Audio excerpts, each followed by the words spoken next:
Hello, everyone, and welcome to the NASR Votive INDYCAR Boomer Button Boxes Indianapolis 250. This is the season finale, 250 miles, 100 laps at the Indianapolis Motor Speedway. I, of course, Mark Murphy, joined by Jalopnik.com reporter Ryan Eric King.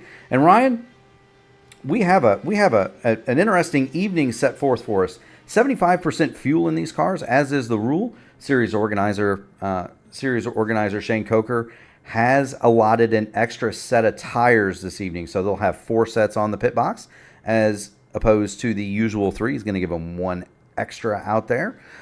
We should be looking at anywhere between 23 and 27 laps on fuel, depending on how rich or how lean these guys want to run it. It's pretty much a straight-up 3-stopper, but if caution falls, who's going to want fresh tires at the end? Who's going to try to stay out and gamble on strategy? And Ryan, why would they do that when we have a points battle that's brewing for a championship here? Yeah, it's going to be a race within a race today with the title on the line.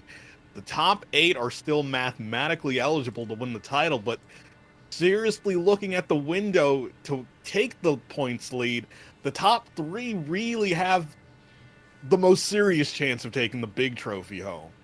Yeah, and it's that big trophy that pays the money, right? The races are nice. It's nice to win races. Edson Santos has won the most this year. But like most leagues, this one pays the prize money to finish in that top 3 in the standings. Right now, that's Josh Ward. He's up 14 markers over Akesh Rajesh. Nick Wheeler is third. And what surprises me, Ryan, is you look at the top of that leaderboard, Nick Wheeler and Gary Lovern are really the only 2 in that top 5 that I would consider regular IndyCar drivers. At least in the races that we run in. Yeah, it seems to me that we were here for all the races.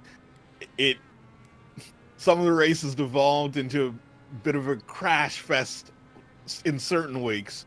So while some of the familiar names were able to string along a whole bunch of wins, they weren't able to be consistent week in and week out to keep their points total high enough to get a hold of the lead. That's very true. We are going to put up the leaderboard. Qualifying is underway. It is 4 laps, 10 miles, the traditional Indianapolis qualifying, and we've got the best laps up here, not necessarily the best 4-lap average. But these guys are out here turning 228. Charles T almost 229 miles an hour now on their first lap. So they're hauling it around here, Ryan. Yeah. An IndyCar with qualifying boost at this track is something different. It most certainly is. Speaking of qualifying boost and something different, this series has definitely proven to be something different since it started. All ovals, regulated fuel, regulated tires. And the good news is, Ryan, we're coming back. Next year, beginning on January 8th, 2025. If you'll join me, and I think I'm signed up, I don't know about you, but we're going to go to California to kick it off with a 200 miler, and then we're pretty much going to run every Wednesday in January.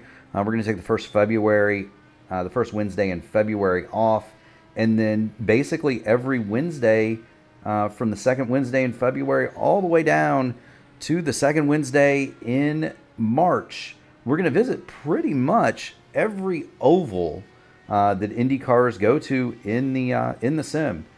Start off in California, then Homestead, Texas, and doggone it, don't I wish I was in the cockpit and not in the booth for that one. We're gonna see our maiden night race. We're gonna go under the lights for Iowa.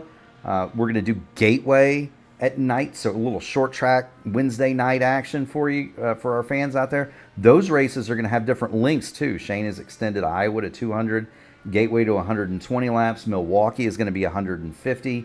And then we'll close it out with Pocono, my personal favorite IndyCar track at Motegi, and then Indianapolis to close out the season, just as Tony George intended with the vision back in 1996. The season should start and end at the Indianapolis Motor Speedway. You remember that, Ryan?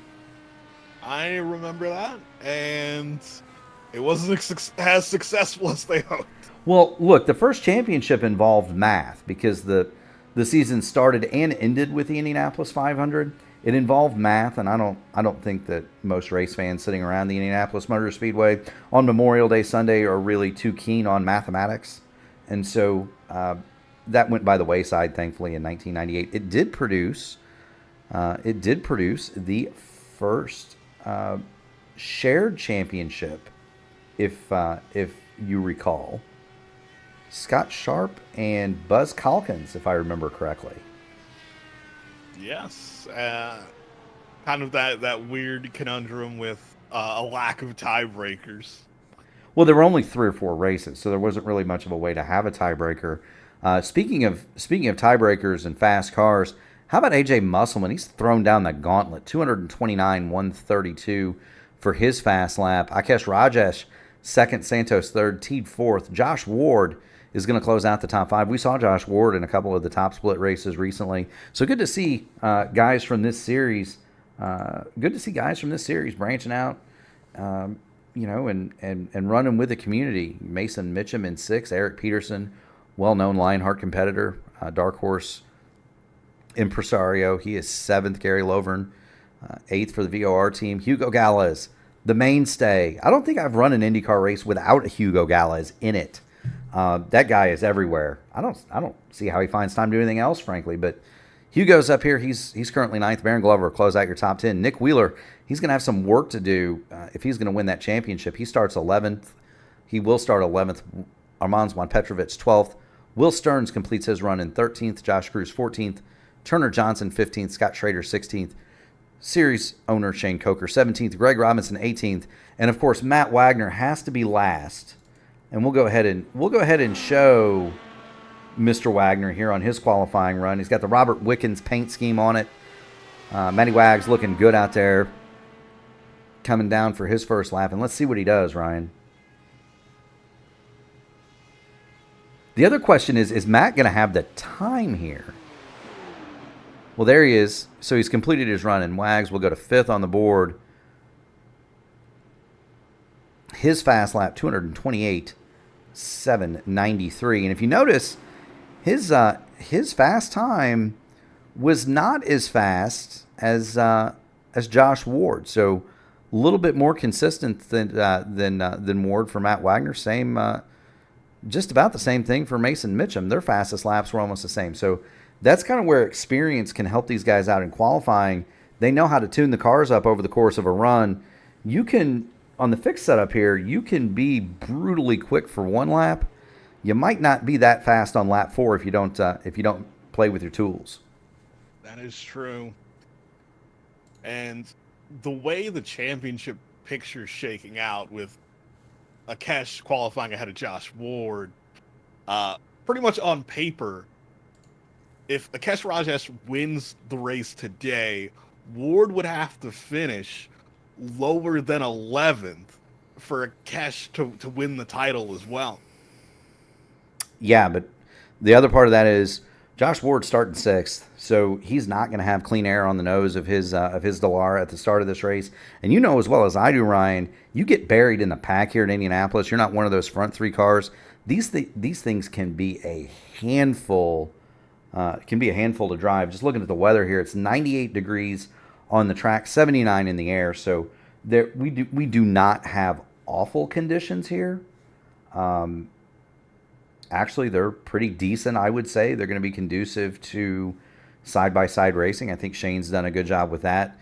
Occasionally in some of these races, you'll see as the clock winds down in qualifying, occasionally in some of these races, you'll see league owners turn the temperature up to boiling, and that's just not conducive to good racing. And so, good for Shane for not turning it up and making the temperatures ridiculous. I think we're going to see quite a bit of side-by-side action. We're going to see the slingshot in effect.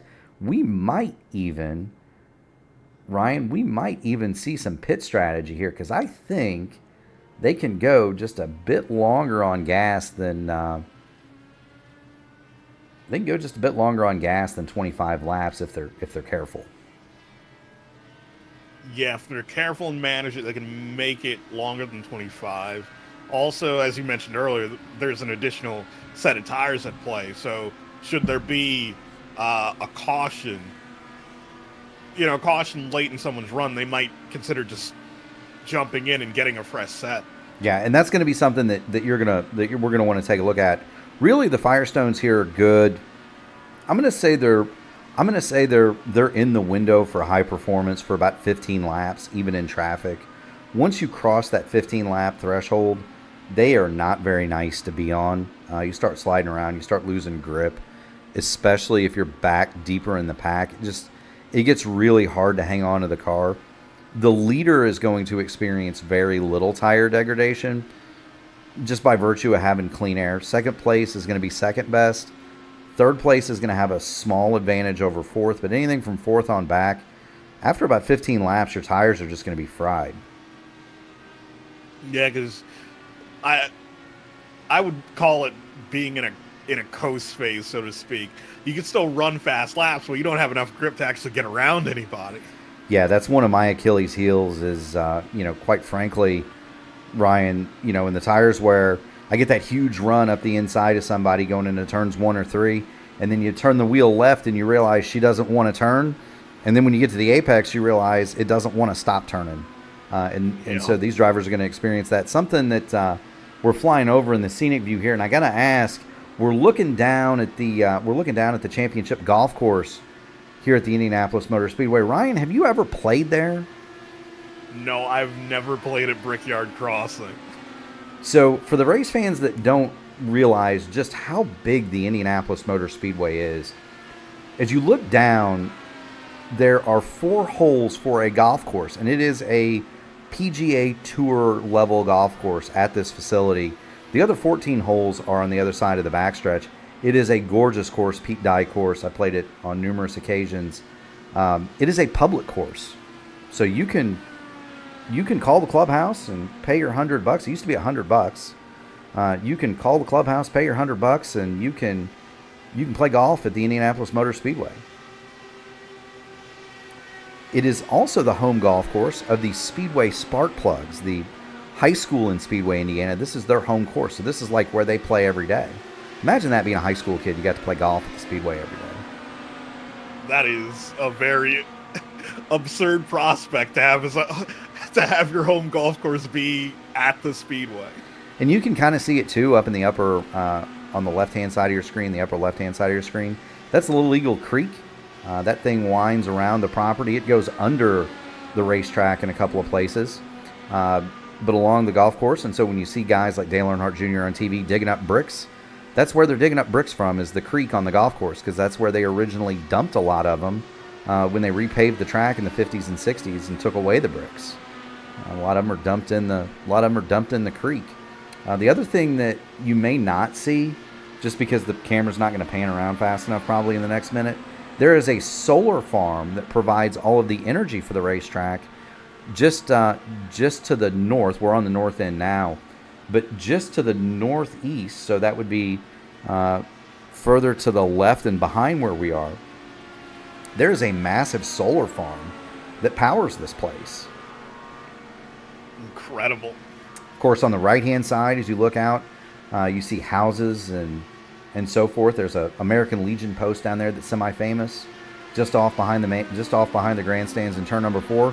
That starts the Coke Lot. That is the most infamous, or maybe some people would say notorious, spot to enjoy a refreshment or two in the days preceding the Indianapolis 500. The party starts out there, a week or two before the race starts, Ryan? Yeah, it's arguably one of the most infamous tailgating locations in all of sports. And it goes on forever. And the Speedway owns all of that ground, called the Coke Lot, by the way, because the Holman family owned the Coke factory that sits in the middle of it. Now they don't. Roger Penske did not get the Coke factory, but the bottling plant is still there. They just don't own the land around it. But free practice is now over, and we are set for the starting grid for the inaugural Votive Boomer Button Boxes Indianapolis 250. On the pole, AJ Musselman. He'll start next to Akash Rajesh. In the second row, Edson Santos and Charles Teed. The third row will be Matt Wagner and Josh Ward, championship leader. Keep an eye on him. Starting seventh, Mason Mitchum and Eric Peterson. Row number 5 is Gary Lovern, and he'll be joined by veteran Hugo Galez. In the 6th row, Baron Glover and Nick Wheeler. The 7th row, Armands Juan Petrovich and Will Stearns. Will Stearns, of course, the winner at Chicagoland. Very popular victory. Josh Cruz, 15th. He's been fast all year. Turner Johnson, 16th. Scott Schrader, 17th. Not taking time here. Shane Coker and Greg Robinson, they will start 18th and 19th. 19 cars signed in for the series finale. And I got to say it, Ryan, that's a pretty doggone good turnout for a series finale. Yeah, for a first season. Absolutely. Looking at AJ Musselman, Akesh Rajas on row 1, Edson Santos and Charles Teed on row 2. Pace car is going to pull away. No surprise to see AJ on the pole here.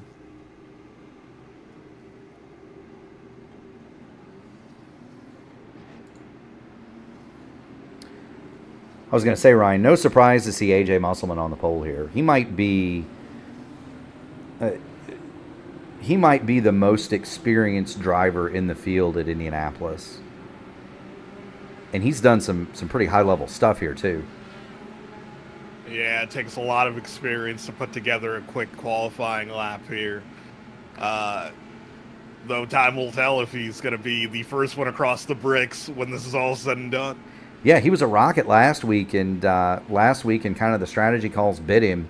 Poor AJ. He was able to get back to third, but not able to win the race. And then, of course, speaking of fast, you've got Edson Santos on the inside of the second row. He's going to be looking to muscle his way along the inside of Akesh Rajesh to start the race. And then right next to him, that's another really experienced guy. That's Charles Teed. Now, you don't know him if you watch P1 broadcasting very much, but that's a Lionheart driver. He does a lot of racing in Area 51, Dark Horse series of that nature, and he is very, very quick. Speaking of experience, but you don't see him a lot, that's Matty Wagner. He's starting 5th. He's got Josh Ward, who has started to make his way into the big broadcast on Tuesday night, too. So those first 3 rows are packed with talent.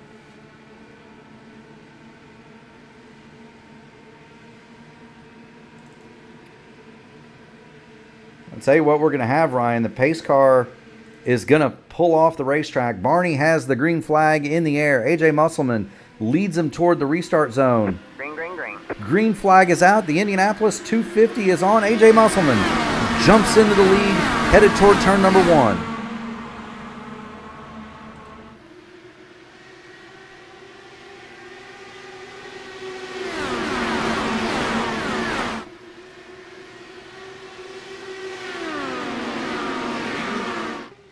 Entire field gets through the south corners safely.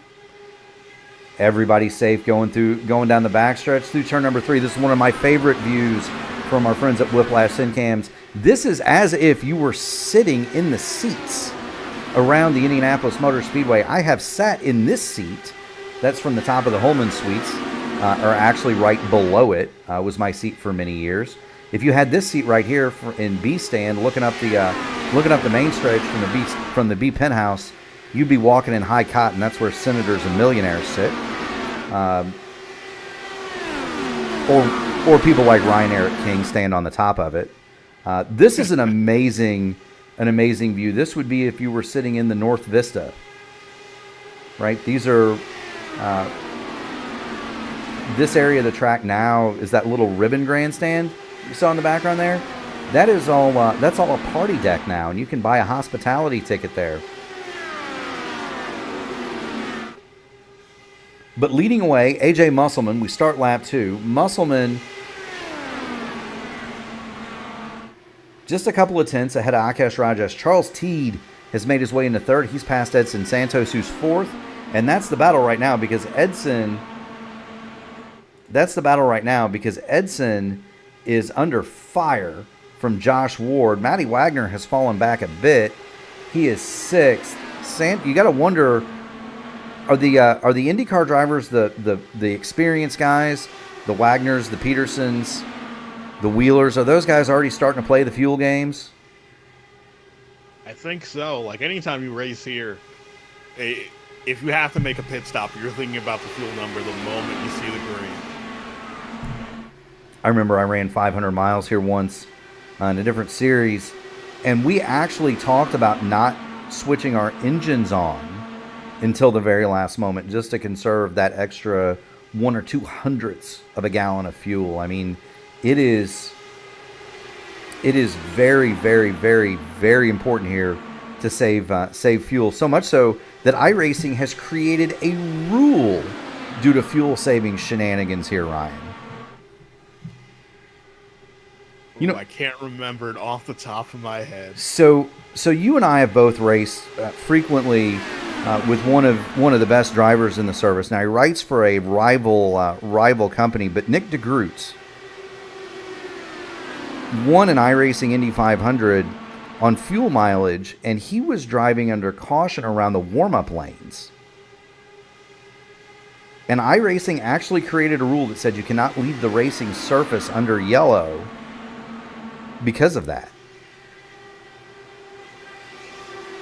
Because if you think about it, rolling around the warm-up lanes, it's like, under caution, you're not losing anything, right? But rolling around in warm-up lanes is what, probably 2.2 miles instead of 2.5? Yeah, it makes a lot of difference if there's a decent amount of cautions. If you trim off a little bit over, say, 20 or so caution laps. Yeah, I think it came down to he was the only guy to make it. Everybody else ran out like with 1 or 2 to go, and they'd had 2 cautions in the final thing. So he did that for 10 laps. We've got Edson Santos round the outside of Josh Ward. He's going to round him up, put Edson Santos up to 4th, Ward back to 5th, and that's something that you're going to see. You can use the outside groove here at the Indianapolis Motor Speedway in the sim. It doesn't really work in real life, but in the sim we don't have marbles. Yes, you can keep running your car up there. It makes corner exit a bit tricky, but you could generally, if you get the line right, you can carry more speed. Yeah, and it's very difficult to do. If you ever want to, if any of our viewers ever want to see somebody who's a master at that, go call up a Race Spot broadcast of some of the old iRacing Indy 500s. Watch Chris Demerit hanging it up in the cushion like it's a sprint car at Eldora, except he's doing it 230 miles an hour around Indianapolis. It's an amazing thing to behold, but it would kind of give you a sense of what the racing would look like if the Firestone tires did not marvel, as we see Charles Teague go to the lead. And I think he and AJ are content to you see him there at the bottom of your screen as we continue to focus on Edson Santos. I think our friends Charles and AJ are content just to swap it back and forth here.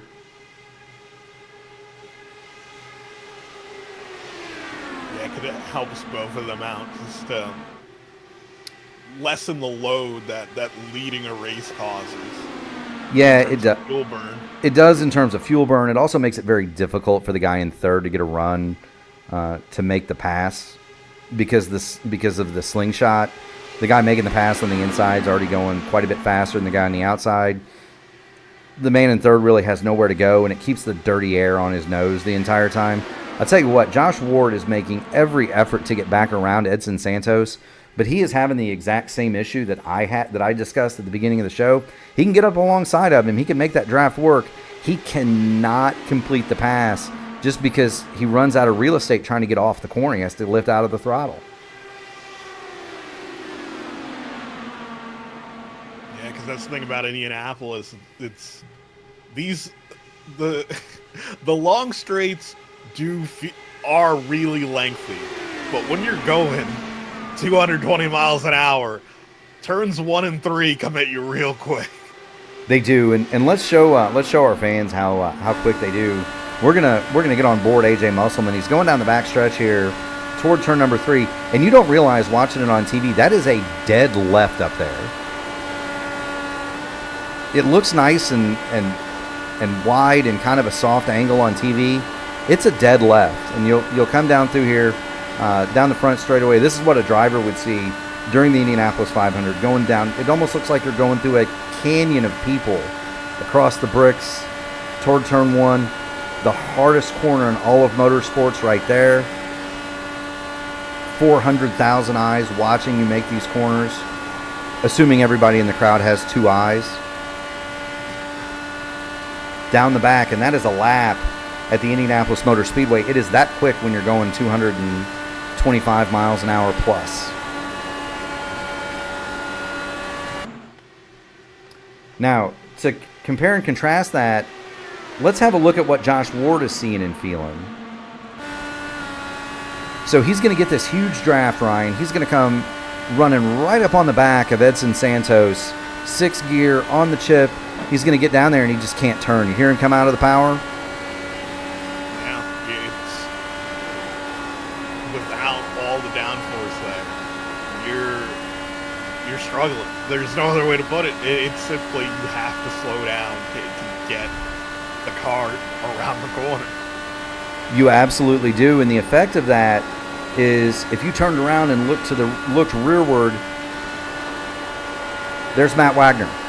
He is right there, as is Eric Peterson in 7th. Wags and Peterson, very good friends along with Charles Teed. It would not surprise me to note, it would not surprise me if those three were in a Discord somewhere together. As a matter of fact, I guess I can check on that, can't I? Yes, and you would be correct. You know, it's amazing some of the things I know sometimes. Peterson, Teed, Wagner, all working together. That would surprise absolutely no one that knows those three. We continue to watch. Josh Ward finally gets it done on Edson Santos. Not without the dramas. He gets a wiggle, and we've got a caution. That is Nick Wheeler. So one of our championship contenders has taken a tumble. Nick Wheeler is going to be out of this race. So that was a guy with a chance to win it, and let's see what happens here to Nick. He is on the outside of Will Stearns, and let's see what happens. They're going to go down into turn 3. Nick Wheeler on the outside, Will Stearns on the inside, and we're just going to get contacts at corner exit. I got us and poor Nick. He's going to go up on his lid. We'll go back and check out what happens to Will Stearns. I don't know if there's all that much damage to Will. And remember, we do have the fast repair here, although Nick Wheeler has already disconnected from the event. We do have the fast repair. I don't know that Stearns, he hits it pretty good. I was going to say, I don't know if Stearns actually hit the wall all that hard, but he's definitely going to need his fast repair for sure after that. You see the right for the left front wobbling. It's gone all cattywampus there for Will Stearns. Nick Wheeler has reconnected. He is under tow. He'll lose at least 2 laps here. Both of these guys will be able to effect a fast repair. And now the question is, do you stop? The answer is yes for everyone not named AJ Musselman, Armand Juan Petrovich, or Baron Glover. Those 3 are going to stay out. Ooh, I think at this moment of the race, I probably would have stopped.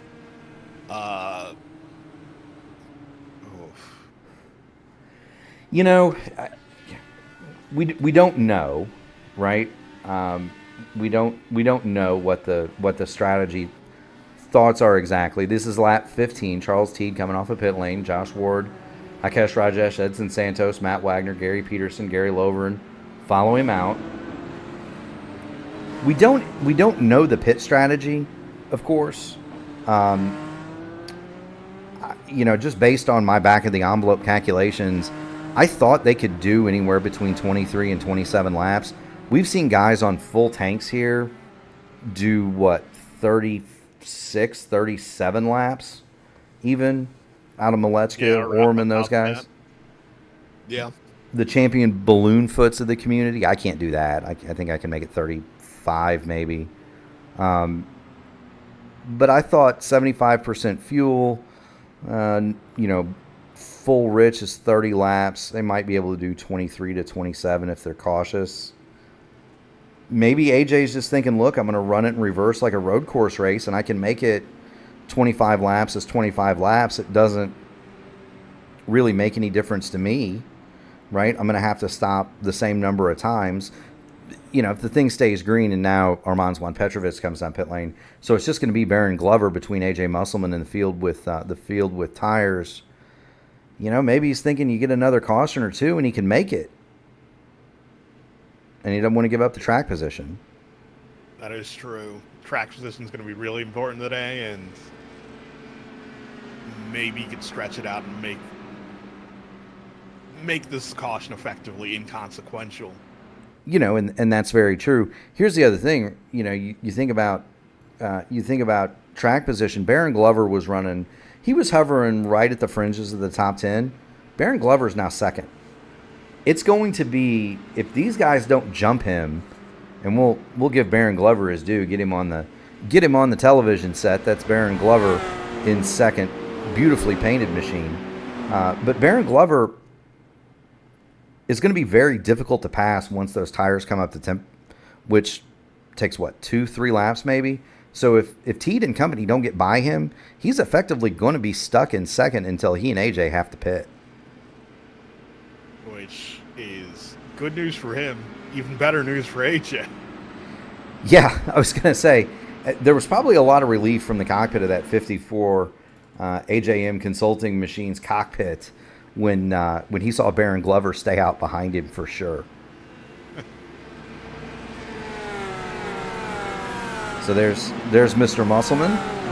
Give you a look at Charles Teed. He is in the very familiar Robbie Gordon Menards liveried car for Dark Horse Racing.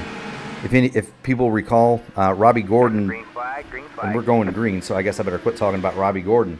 The snake starts. AJ does not want to give anybody an advantage. He wants to set sail, get away from these guys.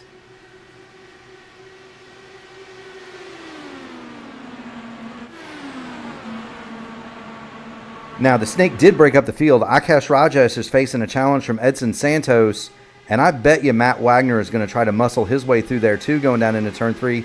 Wags is going to pop out. He'll take the position off of Rajesh, move Akash Rajesh back to 7th. Our championship leader is I can't talk, Ryan.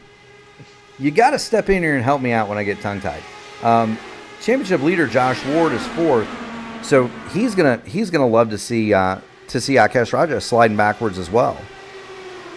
Yeah, without a doubt, but it seems like he's stuck behind a wall of dirty air. He's doing what he can to try to move up in the second.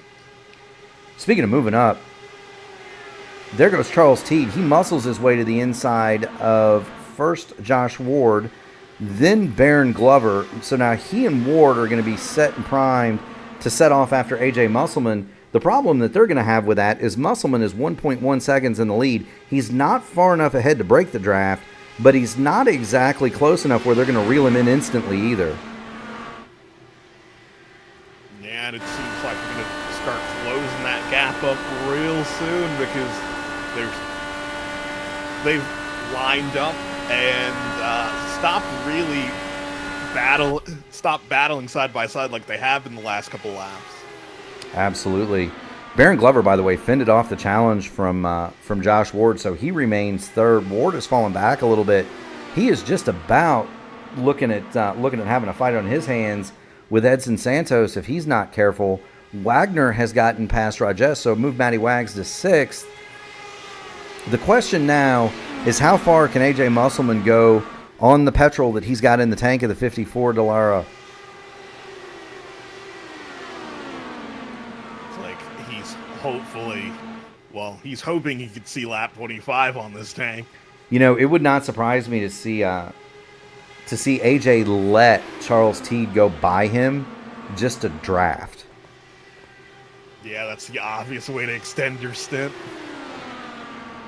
But back to the car for Charles Teed. So a lot of people don't realize back in the late 90s, Robbie Gordon, early 2000s, Robbie Gordon kind of was one of those throwbacks. He raced everything. So he had a Champ Car team that ran an Eagle Toyota, right? So this is the Eagle Toyota paint scheme.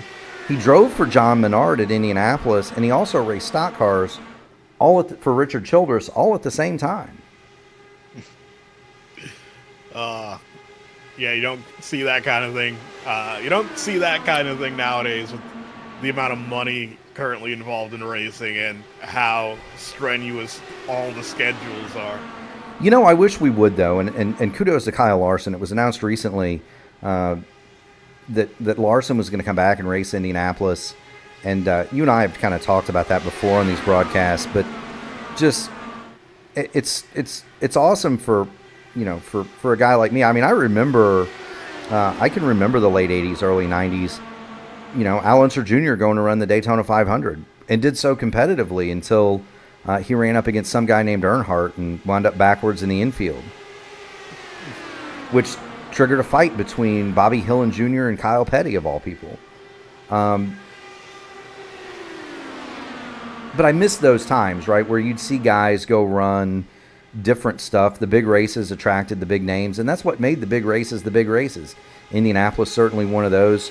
The litany of IndyCar drivers that have gone south for Daytona and done really well is long and distinguished. A.J. Foyt, of course, has won the Indy 500, but the first guy to do it successfully was Mario Andretti. Mario won Daytona before he won Indianapolis. Yeah, it's kind of one of the aspects that racing has shifted into that have fought resistance from both the drivers and the teams. The idea of, say, here comes AJ. Musselman's coming in. Yep. So he made it 23, coming to 24. AJ Musselman is gonna pull his car onto the pit lane. Baron Glover has remained on the speedway. He is now second, and that's going to be the car that we're going to want to watch. It's Baron Glover in second. He may come out the winner out of all this. He's going to go the extra lap. He's able to keep up with Teed in the draft. AJ got kind of hurt, I think, by having the lead there. And so it might shake out that Baron Glover is going to be the big winner. Musselman's stop is complete, 8.1 seconds. He's rolling toward the end of pit lane. And let's see where AJ shakes out here. He's on the access road over by the museum. That's the disabled seating, motorcycle parking, and so forth. He's going to come around the south exit of the Grand Prix course and back out onto the racetrack. And he has got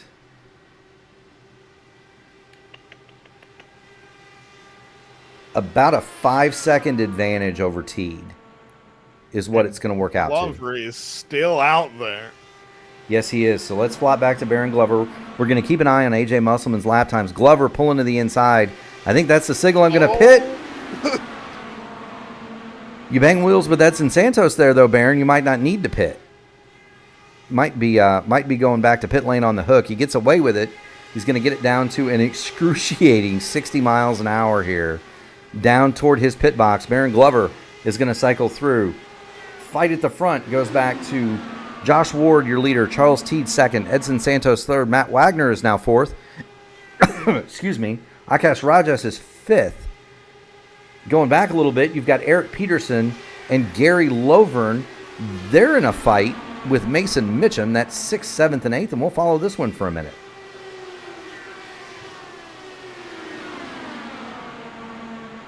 And actually looking at the counter, the lap counter, we're not that far away from the guys who came in during the first caution having to think about pitting again.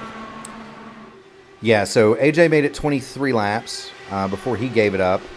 These guys stopped at lap 12, so we would, if that holds, expect them at about lap 35. Now, here's the thing for AJ Musselman. His last lap, 41.026. Charles Teed's last lap, 41.404. So AJ Musselman, 0.4 of a lap faster than the leaders right now. Oh, he's sitting pretty should this stay green. Well, he may or he may not be, right? The reason that I say he may not be, if it stays green the rest of the way, he's going to have to make a splash and dash at the end. That is true. The numbers work out that way. Now, the flip side of that, though, and Baron Glover has come back onto the racetrack. He'll be scored 18th. He does not lose a lap. And let's check on his positioning relative to the field. So he's going in. He's going through 3 and 4. He is 38 seconds, 38.8, 40.4. He has not escaped the draft envelope of the leaders. Ooh, that is not good.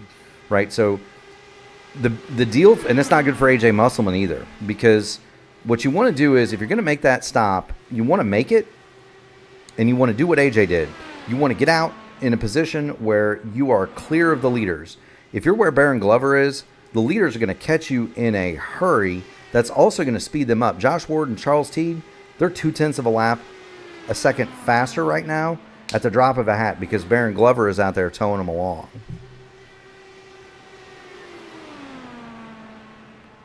That is not what AJ wanted to see. Now, the flip side of that is if they catch him and do not pass him immediately, then we're going to have another issue because he will slow them up significantly. And that's what AJ Musselman wants to see. Yeah, because ideally we cycle through and AJ returns to the lead. But we'll have to wait and see how this plays out when they catch Glover. And hopefully they're not racing each other when they do, because if they're side by side when they catch Glover, they're not getting around. No, and they are effectively swapping Ward and Teed. Let's use this opportunity to kind of go through the field and check on some of the other guys here. We've talked about Teed and Ward. There's Edson Santos, the leaner energy machine. He is third in the 78.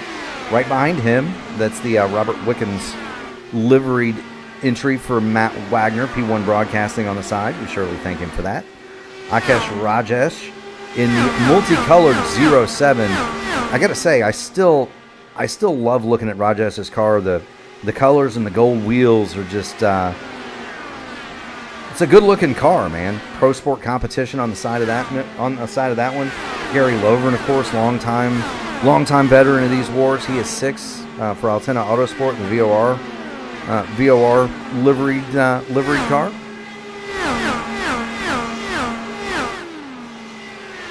Right behind him, Mason Mitchum in the number 3.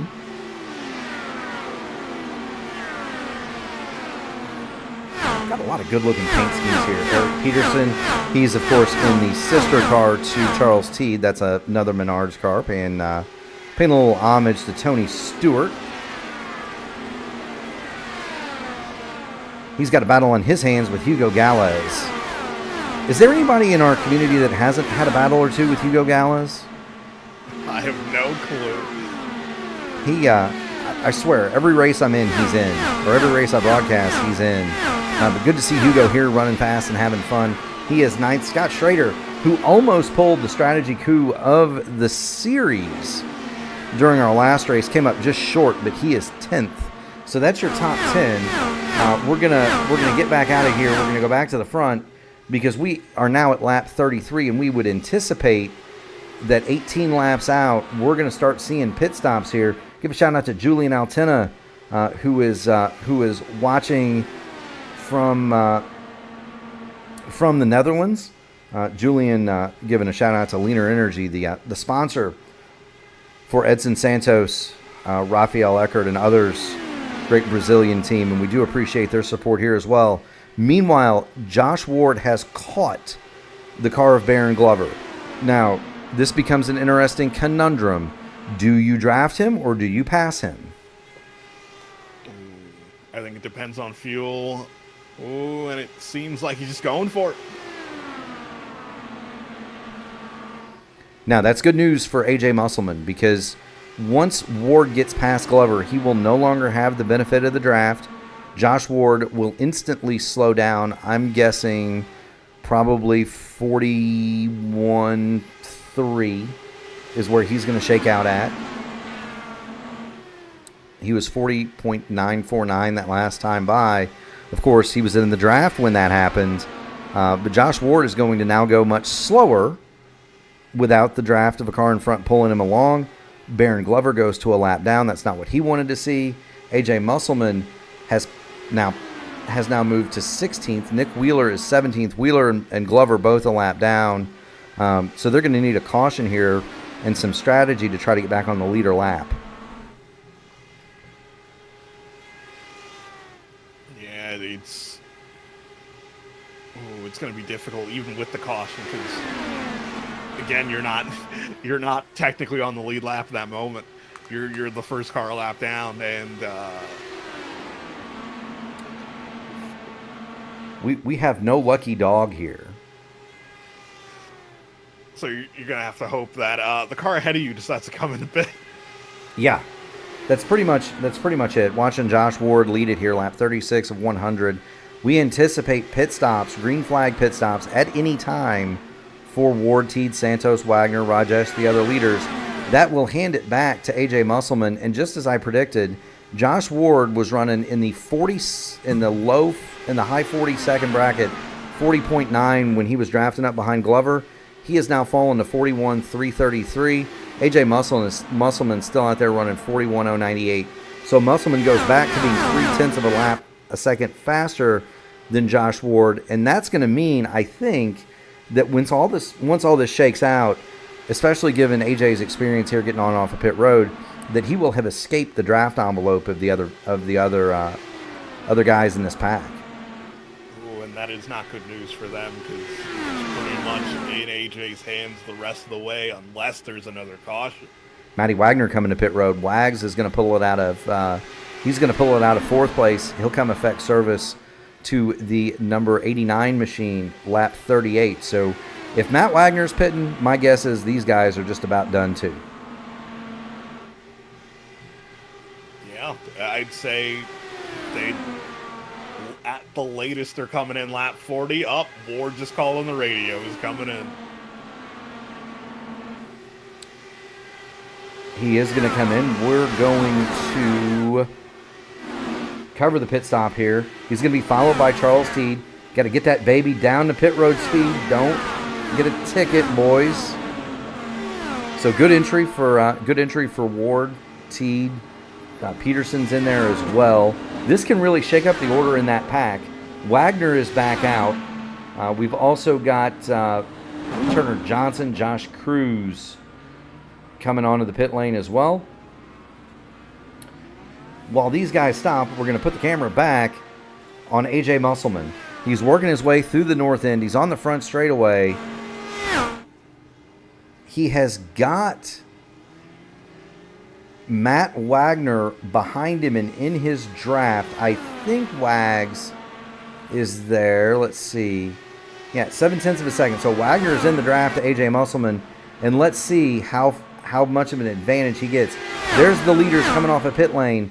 Are they going to be able to stay in the draft? AJ Musselman tries to extend away from Ward and Teed. Ooh. Oh, too close. He didn't quite get there. Not quite there for AJ Musselman. So he will retain the lead. But now he's behind the 8 ball on fuel. Speaking of fuel, the lead of the race is Edson Santos, Mason Mitchum, Hugo Galez. They are on pit road now. See Shane Coker flashing through the screen there.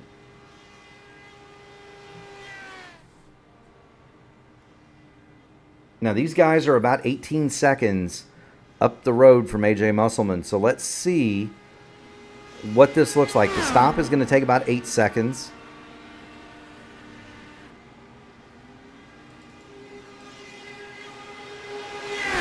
Santos and company are rolling. Now they're going to be in trouble. I don't think these guys are going to be in that lead group. Yeah, they're. In order to retain the lead group, you've basically got to exit. You've got to come off of the pit road there, just about even with them, or you're going to go all the way to the back of that group, and you're going to have a chance of losing it. Because you really come off of there high into fourth gear. So you're doing what? Maybe 200 miles an hour there? Yeah, maybe closer to 190. Pack is going to blow by you doing 220 some odd and change. Now here's the problem for AJ. He's on old tires. He's on hot tires. He doesn't have any grip. So Josh Ward goes past him, and immediately Wagner's going to go past him too. Because AJ Musselman on those old worn-out tires now, he's been running them really hard in clean air. He's been going faster than everybody else, but now he's got dirty air, and we haven't seen AJ in dirty air for the entire event. We haven't at all, and he's being put in a position where guys on up. He's deciding to just come in. Yeah, that's the call. And don't spin it out on pit lane, AJ. But that's the call. You know you're losing time. You know you're going to have to make the extra stop anyway. Bring her on down pit lane. Get service. Get back on the racetrack. Mason Mitchum, by the way, has just run the fastest lap of the event in the number 3 car. And so kudos to Mason Mitchum. Let's kind of continue showing some of the other guys in this field that we haven't so far. We've talked about Baron Glover. So the next one, Turner Johnson. The 91 machine. Turner Johnson has made every race so far in the series. He's had some pretty good runs up toward the front at times, but that's Turner Johnson in the 91. Have not talked about Josh Cruz all night in the Power Team AJ Foyt Kenny Breck liveried automobile. He has also been one of those that's been up at the front at times, but good to see Josh Cruz in the number 22 here. Behind him, you've got Nick Wheeler. That's the 77. Thankfully, due to fast repairs, he is back in the race and not at Methodist Hospital after being on his lid in the early going. He is a lap down. That's Nick Wheeler. Armand Juan Petrovich, the number 96. I hope every time I say his name, Ryan, I say his name right. Same. Good looking maroon and silver car. Shane Coker, series president. He is 15th in the number 32, and he's rocking a new car. It appears. So good for Shane Coker. Good looking green, white, and black trimmed out votive machine. Greg Robinson in the Gary Godso special. He's running 16th. And I believe Will Stearns has retired his machine. So that means we have 18 cars out on the speedway. Nick Wheeler is shotgun on the field. He is the only car a lap down. AJ Musselman has once again escaped the draft coming off a pit lane, so he's good. We're going to go back to the lead because that battle is fast and furious. Matt Wagner now leads it from Josh Ward in second. Akash Rajesh has made his way up through the field. He is third.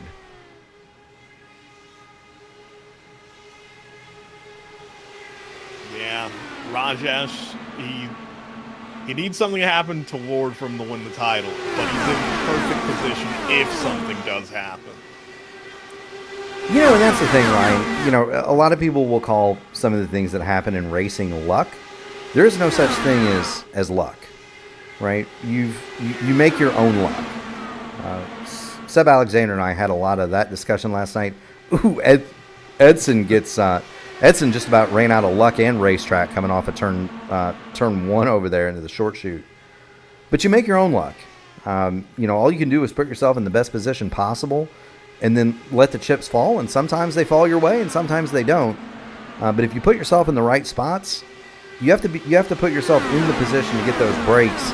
And that's exactly what Akash Rajesh is doing. He can't control what Josh Ward is going to do. All Akash can do is put himself in position to take advantage of Josh Ward should something untowed happen to the driver of the 92.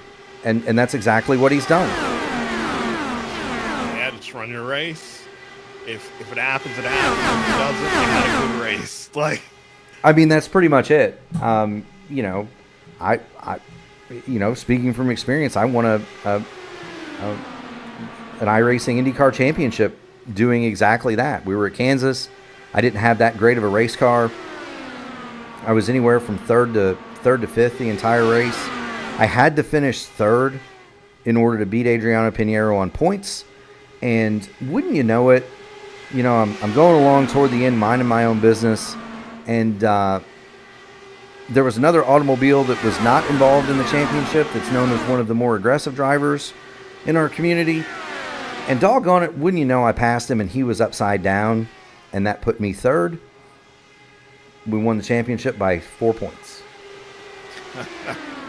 Sometimes it's just better to be lucky than good. But had I given up or not been in that, you know, not done the things to put myself in that position, it would have gone a different way. And that's kind of the point. You know what I mean? Don't ever give up. You know, keep yourself in position, because you never know. Matty Wagner, He's one of the more experienced guys. Josh Ward, certainly one of the higher I ratings in the field, 4,800 and change. Those two can make a miscalculation doing this swap that they're doing, wind up in the fence, and that'll hand the race to Akash Rajesh. Yeah, just misjudged swap, botch pit entry. That's all it takes. Yeah, one speeding ticket, and the whole complexion of this whole season takes a drastic turn. Matty Wagner does a little blink in there. Greg Robinson has gone past Baron Glover. Glover is on the pit lane.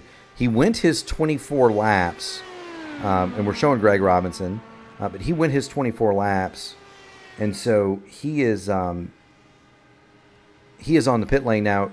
Here's kind of something that it's the little things in a motor race that often go overlooked. So we're looking at Greg Robinson. The car behind him is AJ Musselman, and I'm going to go on the roll bar for AJ because he's running a couple of tenths of a lap quicker than Greg Robinson. If you look up the racetrack, you see that car that's the spec just going off into turn one? Know who that is? That is Greg Robinson. So AJ is 4 seconds behind in closing. He is going to get to Greg before the end of this run. And if he can get into Greg Robinson's draft, he can cut loose some awfully quick laps before everybody else comes in for their pit stop. And that would be a huge boon to him. Just like the leaders used Baron Glover coming out of the pit lane, so too can AJ Musselman use lap traffic to kind of pull himself forward as well.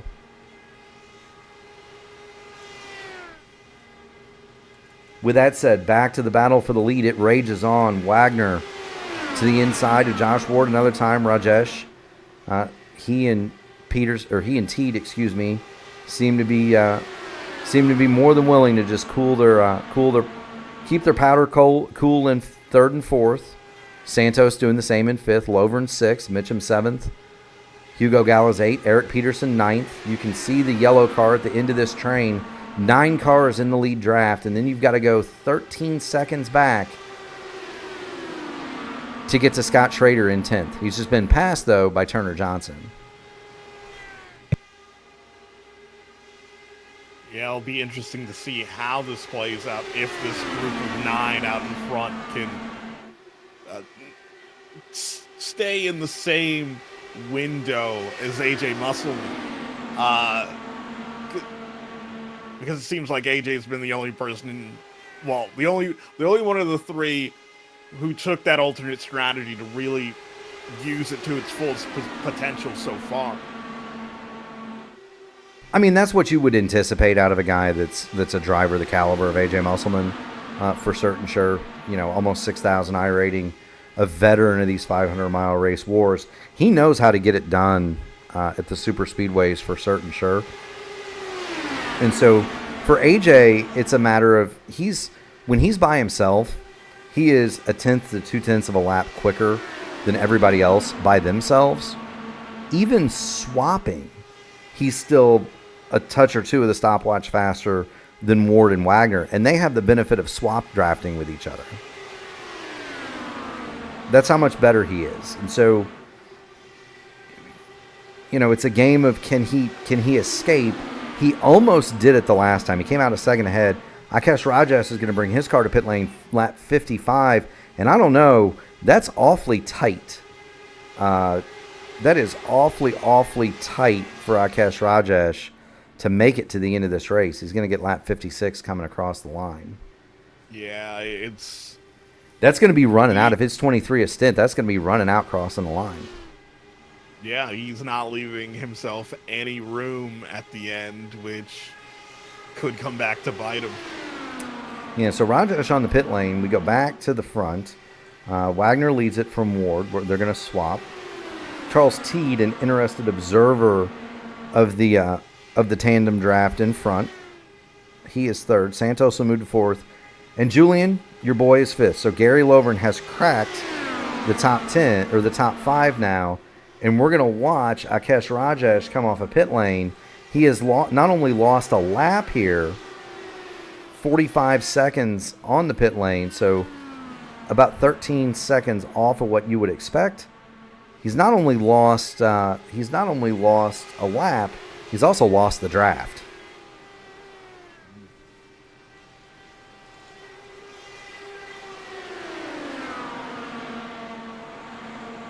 We're going to expect pit stops anytime for the likes of Wagner, Ward, Teed, and others. Santos went a couple of laps longer than everybody else, as did Mason Mitchum and Hugo Galez. So expect them to stay out a couple of laps longer. They're kind of at the tail end of this draft, which has really started to spread itself out a little bit. Yeah, they've kept a pretty quick click out in front, and the other drivers in this group in the dirty air have just not been able to keep pace. Well, we're at that point, we kind of touched on it on the top of the show. Lap 15 or so, the tires are going to start to fall away.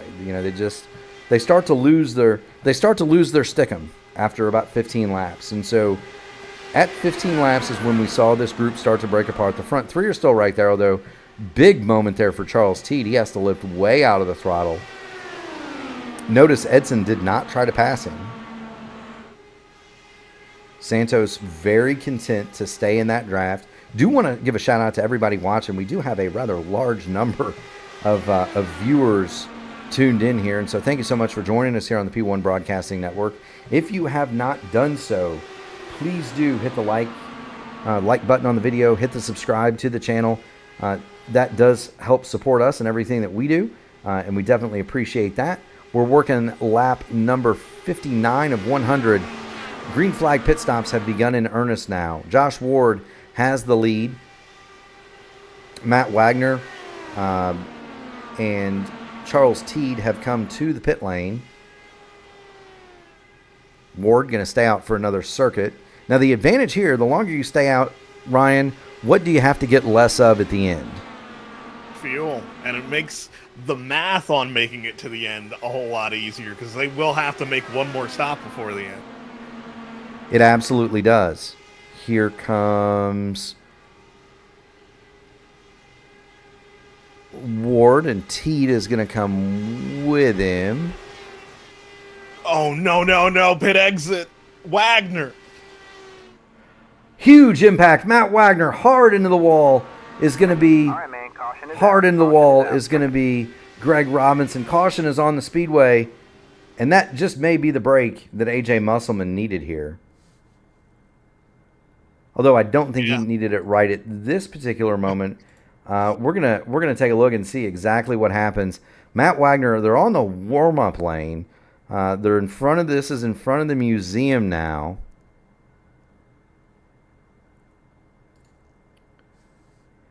Greg Robinson just going slow on the warm-up lane. Wagner's going to go to his outside.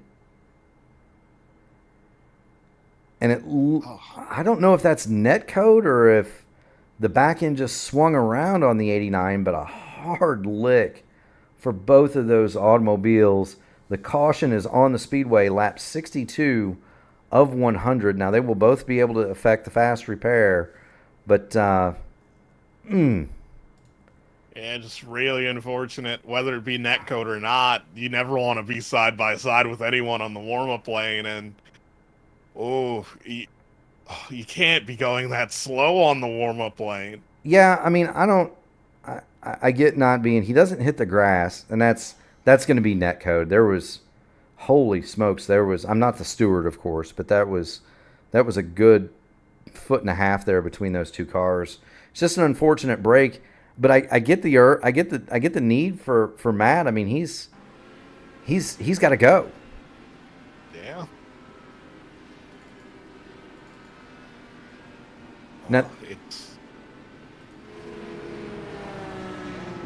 Now that's going to bring everybody that hasn't stopped to the pit lane. We would anticipate that.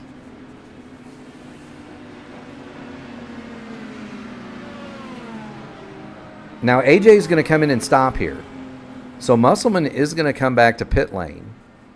I would have thought that he could have stayed out, although I guess he's been out 19 laps already, so why not come in, right? At least put yourself back on the same strategy as everybody else.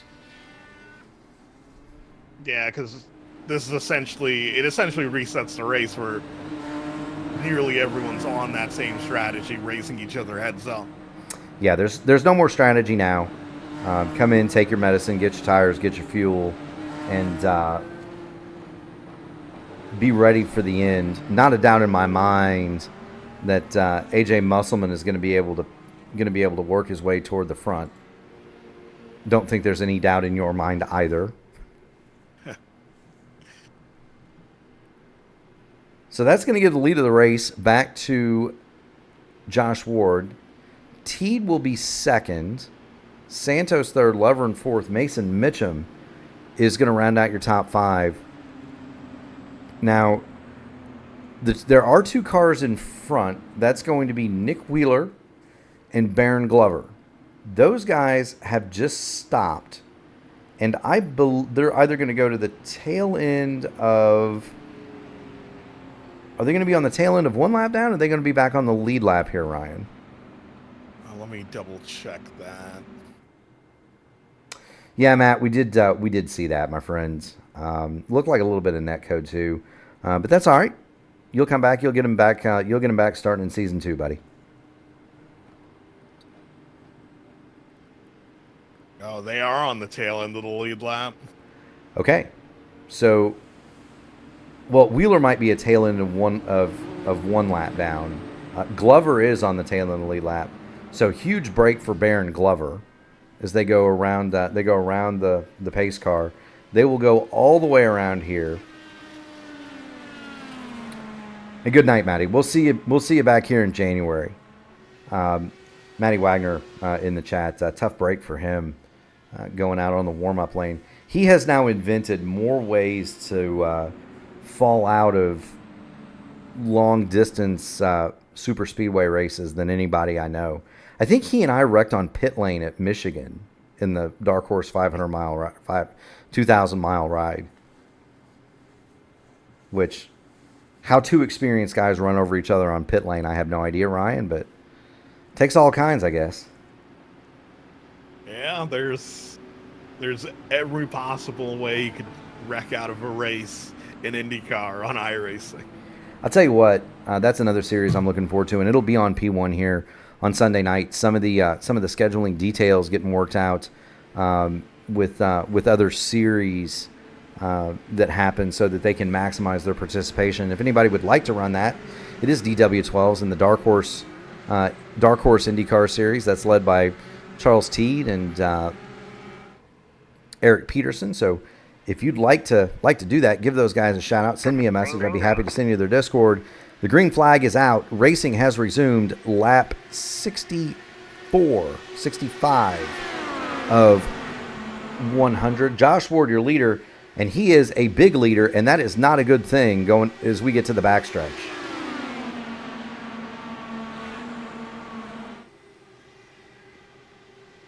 Whoa, car hard in the wall. Hard in the wall.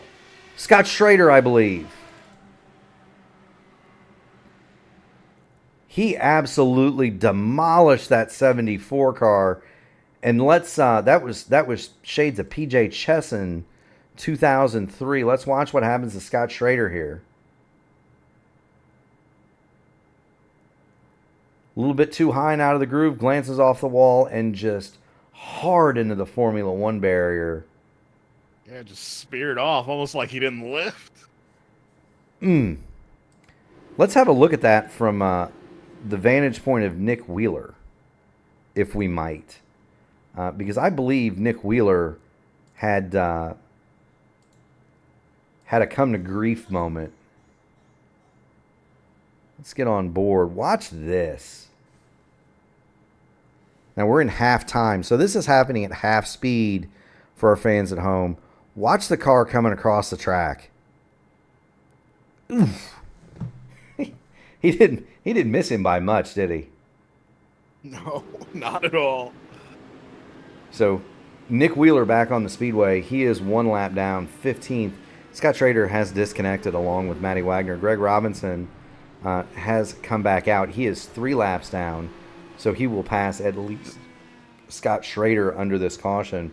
Working lap number 66 of 100. Josh Ward is your leader. We'll reset it at 2/3 distance. Edson Santos is second. Charles Teed is third. Gary Lovren fourth. Mason Mitchum, who owns the fastest lap, is fifth. Hugo Gala sixth. Eric Peterson is seventh. I always want to call him Charles Peterson and then Eric Teed, although I don't think those boys appreciate that much. Eric Peterson seventh. Josh Cruz eighth. Armand Juan Petrovich is ninth. Akash Rajesh rounds out your top 10. On the pit lane, AJ Musselman and Baron Glover, they are 11th and 12th. Shane Coker, 1 lap down, 13th. Nick Wheeler, 1 lap down, 14th. Turner Johnson, 1 lap down in 15th. Scott Schrader is still under tow. He is 16th. He is 2 laps down. Greg Robinson back out on the speedway.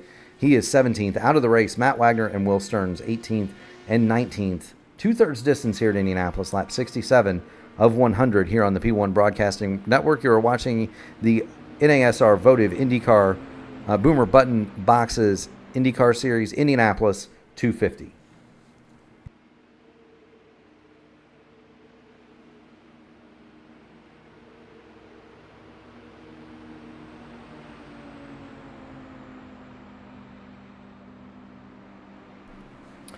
Makes me want to sometimes think we ought to get some of those fancy commercials from Gary that he's got, or maybe the split screen.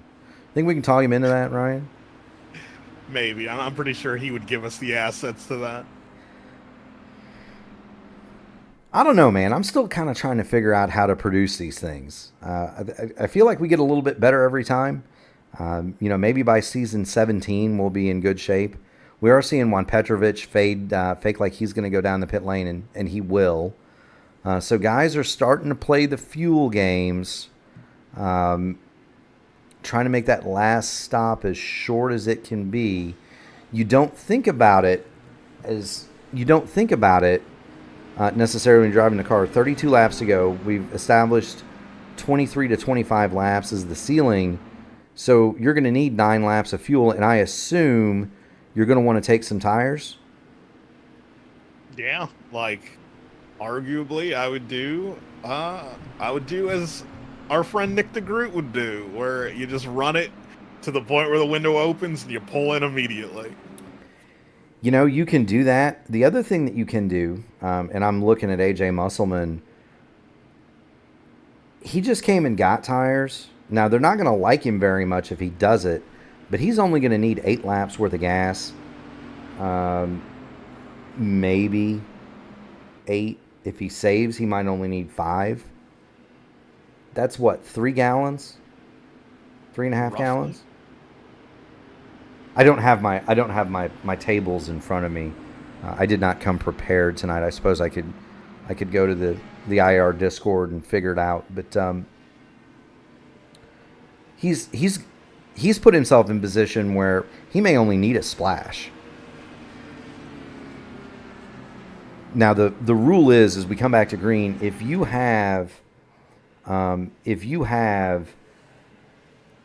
need 9 gallons, take tires, because the tires take 9 gallons. If you need less as we go back to green, then you can consider gas only. Now I think everybody is the snake. My goodness, look at how severe that is.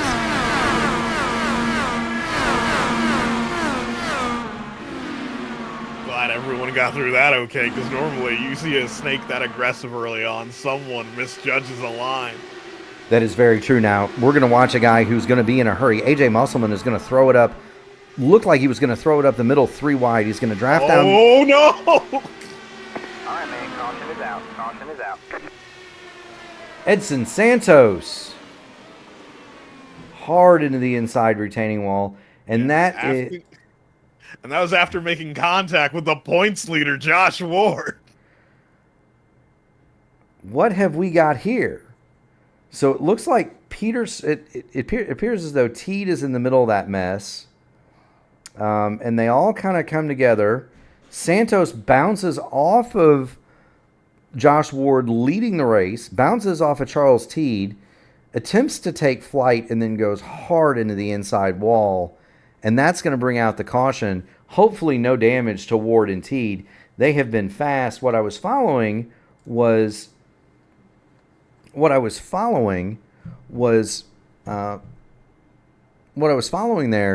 AJ Musselman. I was going to say he's going to be a man in a hurry. And the reason is he's up to ninth. So he's passed he's passed 2 lead lap cars. So he got up to ninth. We are working lap 70. These caution laps, though, help his cause. Yeah, because they extend the stint. Yep. So you burn, if you know what, rule of thumb is 2 laps of caution equals 1 lap of green. Yep. AJ might be in a place where he's now in a position just to take a splash at the end. I am very surprised we see no takers here. Yeah, and Baron Glover's watching the broadcast because he's coming down pit lane. Attaboy. And despite the contact, Ward and Teed, they feel like their cars are fine and they're staying out. Well, you've got the button mapped, and I agree with you, Matt. Ryan and I have talked about this throughout the season that, you know, even if they're not your teammates, you find guys you can trust and swap with. And so I appreciate the compliment that you would have been more comfortable swapping with me or the Watchman.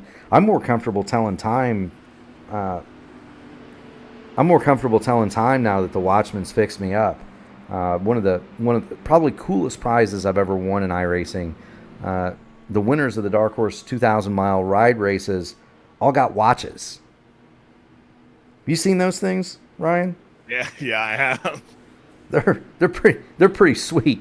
Mark Cohn, wonderful man. LC Motorsports teammates to Matty Wags and I in the Dark Horse series. But that is by far, I'm wearing it right now. I have garaged the Apple Watch to wear the Dark Horse 500 trophy, which may be the closest recorded finish in iRacing Indianapolis history. Craig Forsyth and I dueled it out to .0026 at the line. Ooh. I think we got one of the semi-professional iRacing photographers to measure it. It was about 2 inches.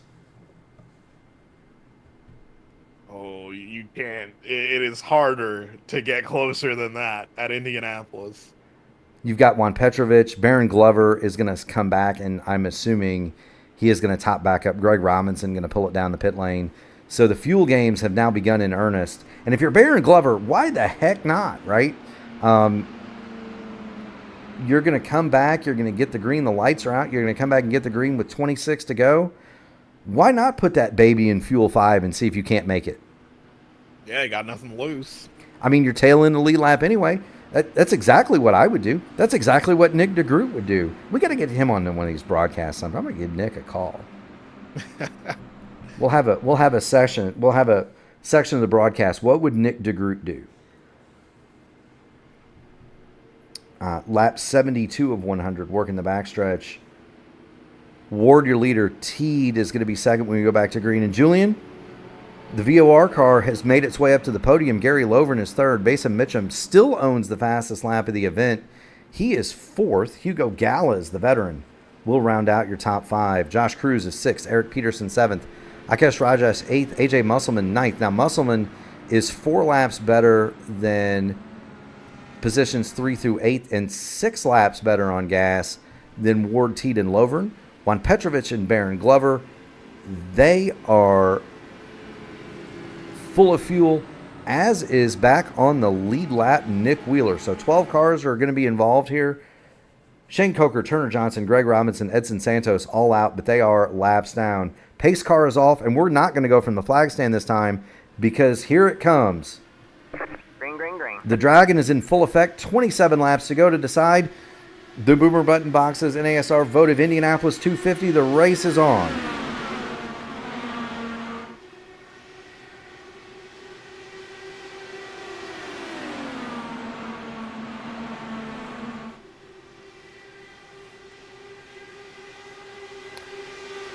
Battle for the lead. Charles Teed. Ward worked really hard to keep Teed behind him. With the draft here at Indianapolis, though, Ryan, that's going to always be kind of inevitable, isn't it? Yeah, you're a bit of a sitting duck unless you start, unless you take the green with a big lead, you're gonna get caught in the 3. There's not barely anything you do about it. Now, Turner Johnson heard Ryan Eric King because he's pulled the car down to pit lane as soon as the window opened. We've got a car in the wall, just shot off the wall, keeps it going in the right direction. That was Josh Cruz. As we get down to it, fans, there are basically 2 strategies here.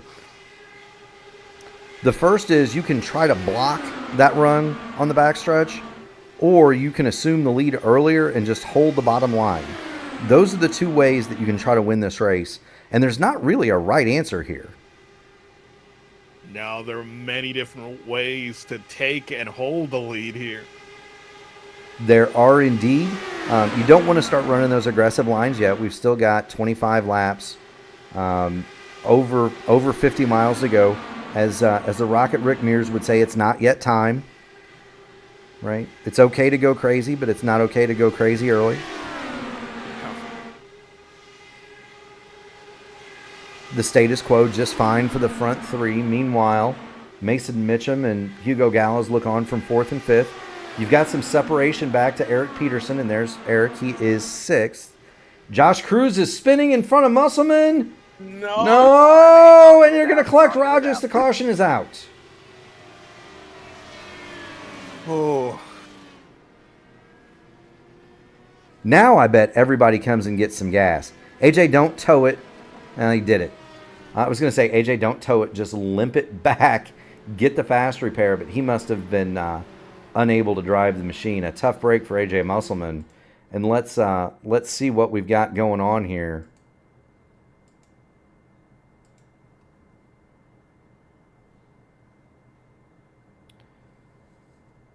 You can see they're kind of right together. And we had talked about Josh Cruz earlier in the just a moment ago. He had been very high. I thought he made contact with a short chute wall. That time he got down on the rumble strips, and then as you see, there's just nowhere for AJ to go. I'm going to back this up, and I'm going to get on board with Josh Cruz so that everybody can see it. Watch what happens. He's going to go down into turn number 4. He's got more or less clean air on the nose. Watch where his left front goes, Ryan. Oh, you never want to put it there. No, and so when Ryan says you never want to put it there, you never want to. You can touch that concrete patch, and we'll watch it one more time. You can touch that concrete patch down here, right there, but you cannot. You see the bolts? If you see the bolts in the surface, when Formula One came here, they had when the track was originally repaved in the mid '90s. And stock cars came here, they had bolt-in rumble strips down there. Now, the rumble strips are gone, but the bolt holes remain. And those are basically the same, give you the same amount of traction as driving on ice coated with a slipperier substance. And you see it, just around he goes. Absolutely nothing Josh Cruz, could do with that. He's going to come back off of pit road. Musselman remains. I don't know if AJ knows he has a fast repair or not, because it would have behooved him to have stayed out and tried to limp that thing back so he could have stayed on the lead lap and had another crack at it. Cars that have pitted are going to be led out by Charles Teed, Josh Ward, Mason Mitchum, Eric Peterson, Akesh Rajesh, Gary Lover, Nick Wheeler, Josh Cruz have all stopped. Shane Coker is going to get back on the lead lap. That means Greg Robinson, Turner Johnson, AJ Musselman 2 laps down, and Edson Santos in 16th. He is 8 laps down. They are the automobiles that remain in the event. We have 12 cars on the lead lap. Hugo Gallas is the leader. And what a story wouldn't that be if we saw Hugo go to victory lane here? I mean, expect the unexpected at Indianapolis. That's very true. You've got Hugo Gallas leading the thing, and a shout out to Hugo. We do love him. Armand Juan Petrovic is second. He is also out. Hugo Gallas has been out 15 laps on his fuel.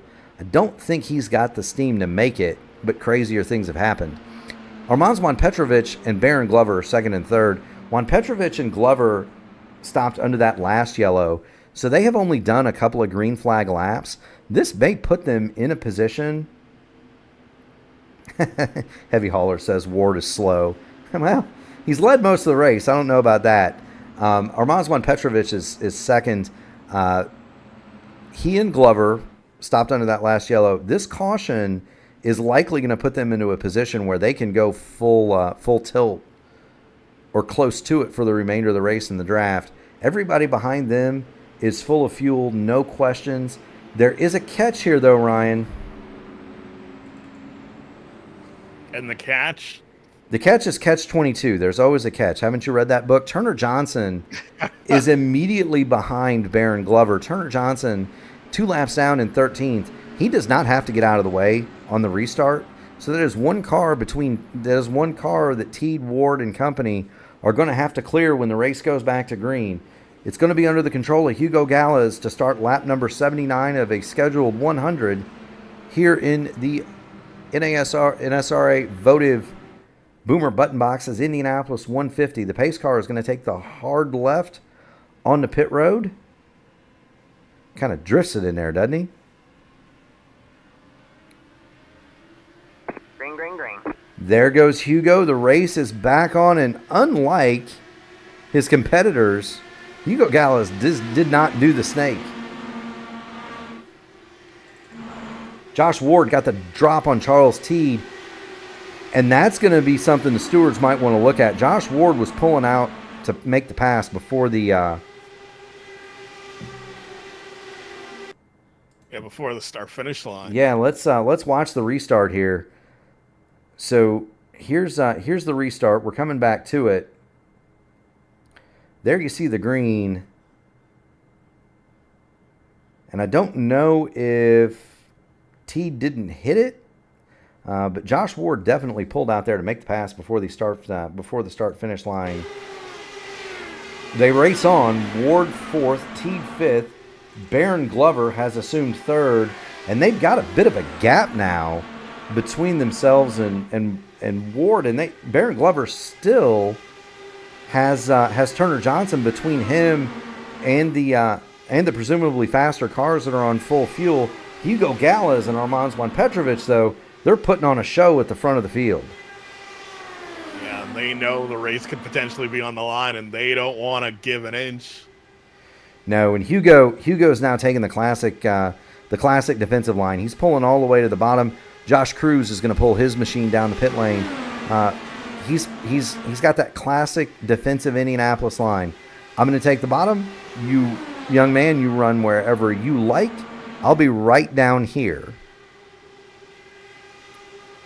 Now, what that's doing when they do that, it slows them down. It's allowing Baron Glover to stay in the draft. And what Baron Glover needs to do more than anything else is put that baby in about fuel 3 and just ride. We do not think that Hugo Gallas can make it. Armand Juan Petrovich, though, he's on the same strategy as Baron Glover. And if I was Juan Petrovich, I wouldn't be so keen on passing Hugo here. Just dial that fuel mix up to 3 or 4, boys. Save your gas. You're going to need it, right, Ryan? Yeah, because we are still a long ways from the end, and they're running up to the grass.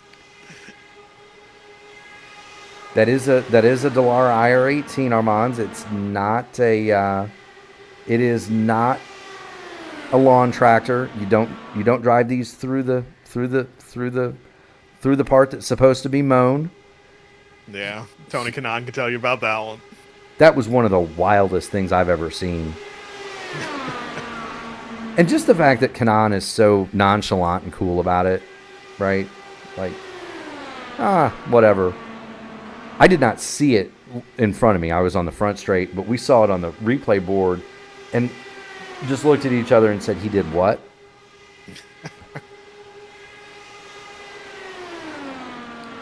So this is the battle for the lead. The Ward, Teed, Mitchum, Peterson battle has stabilized. Turner Johnson has been content to ride behind Baron Glover. given the way he's running, I don't see how. Given the way he's running, I don't see how Juan Petrovic can make it to the end here. But I tell you, who might have a crack at it is Baron Glover. No, without a doubt. Because they're going to catch these fighting pair because they're going side by side for a large percentage of the lap. Yeah, and that's going to do two things. It's going to slow him down, but it makes the draft that much bigger. Ward has cleared Turner Johnson, and so the front four are all in immediate contact. There's a bit of a gap, obviously, back to third, but the front four are in contact. The thing with that is it's going to be very difficult for Josh Cruz to make a pass stick if Glover wants to hold him off just because of the turbulent air that he's in. Yeah, that's going to be an issue. He'll be able to catch him, but passing him is going to be a different story, though, in these closing laps when you're at the end of a stint and tire is going to become a factor. Fighting people, like, it's going to be harder to maintain speed while side by side with someone, allowing the guys behind to potentially make a move should something happen. Josh Ward flashes to the inside of Baron Glover, and I think Glover just kind of waved the white flag there. He knows he doesn't have the fuel to fight at this point, so he just kind of, all right, go on, I'll get in your draft. We would expect Hugo Gallas to be headed for the pit lane at any time now. Hugo is 23 laps into his current run. We've had a couple of cautions, but he's maybe got 2 more laps, you think, Ryan? Maybe 3? Yeah, 3 if he's really saving.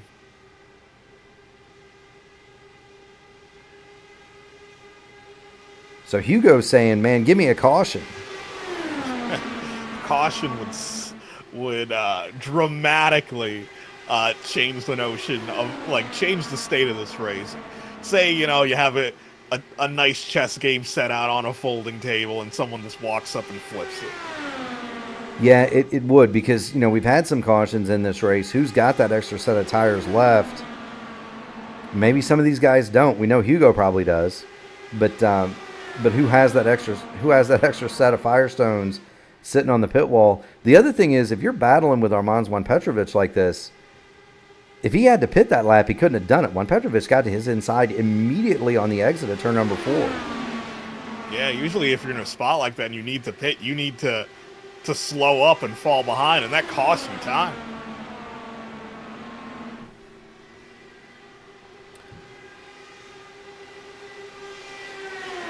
There Hugo goes to the inside, turn number 3. Josh Ward is now in the fight for the lead. We'll see if Hugo Gallas is going to go another round here.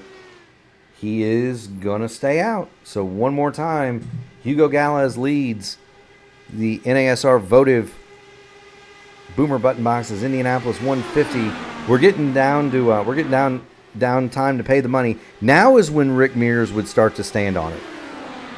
Oh, 100%. That's kind of a lost art is 500-mile racing now. The cars are so reliable. They're all so close together that it's a sprint race. I kind of miss the days when it was very strategic and the cars broke and you had to take care of your stuff. You only drove hard for a certain portion of the race. I do kind of miss that, Ryan. Yeah. It would give people like you a lot more to write about. Oh, because there's almost, like, especially with these cars, there's almost so much you could tell just by looking from the outside. But when they're pushing every lap, you kind of just assume that. There's not much to talk to the drivers about after the race is said and done.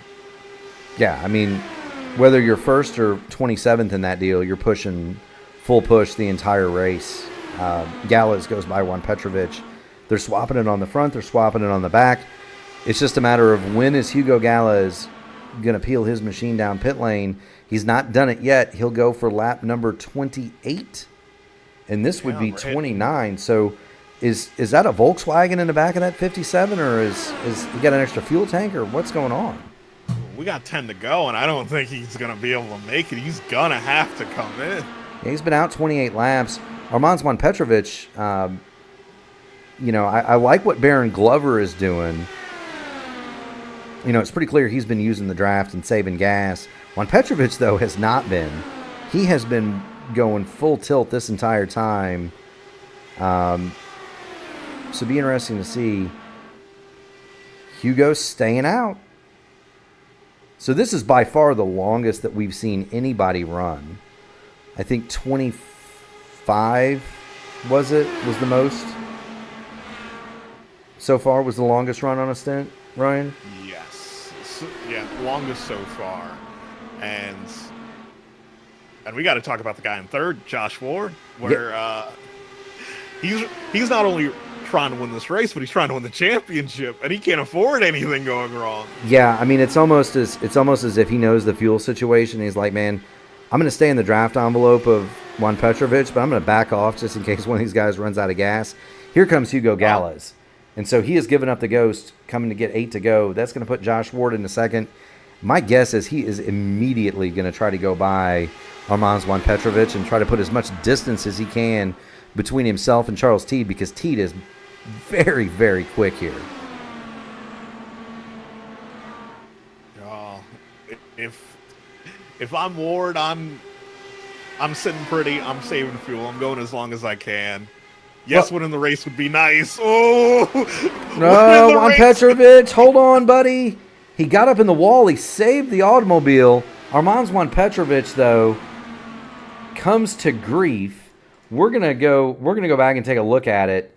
They went down into turn 3. They touched wheels. Armand Juan Petrovic went for a ride. He did touch the outside wall, and we're gonna want to watch this quickly, because there's going to be a battle for the lead brewing here. That did look like quite a bit of netcode. A tremendous save, though, from Armand Juan Petrovic. He is back. Like, tremendous save. A caution wouldn't have ended the race, but it would have gave us a finish we would never forget. I still think we're on for a finish we might never forget, because Charles Teed is there. I showed the replay because I wanted to show the replay, but Teed is going to blow by Josh Ward going down the front. And that's a guy that's a veteran guy, and he knows how to win these races. Lionheart, Area 51, Dark Horse, all the leagues for Charles Teed. That is a rapid dude on an oval, and here he comes to the front, 6 laps to go.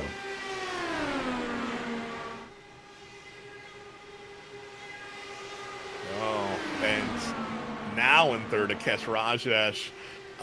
Josh Ward, he escaped the first incident.